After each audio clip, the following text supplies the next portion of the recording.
Work out your own salvation with fear and trembling, for it is God which worketh in you both to will and to do of his good pleasure. Philippians 2, verses 12 and 13. Our relation to God is the same as that of little children to their parents. The God of heaven is watching his people, his church, just as loving parents watch their children.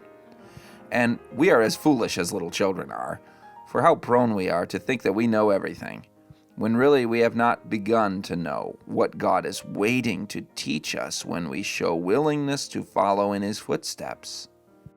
Will we come down from our position of self-righteousness and, as little children, take hold of God's work? Will we be willing to be taught and led of him? With tottering steps, we are just beginning to walk. In time, we shall learn to take firmer steps, but now we are liable at any moment to stumble and fall. From the highest to the lowest, we each have spiritual weaknesses and troubles similar to the weaknesses and troubles of helpless children.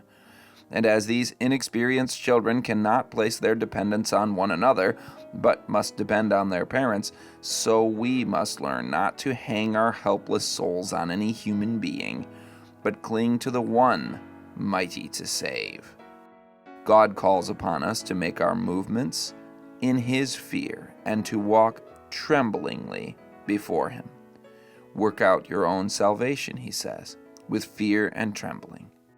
So long as we work in Christ's lines, laying hold of the arm of the Mighty One, we are safe.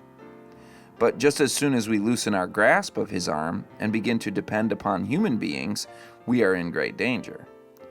This very day, the Lord desires us to reach a higher standard than we have ever reached in the past. Day by day, we are to advance upward, ever upward, until it can be said of us as a people, "Ye are complete in him."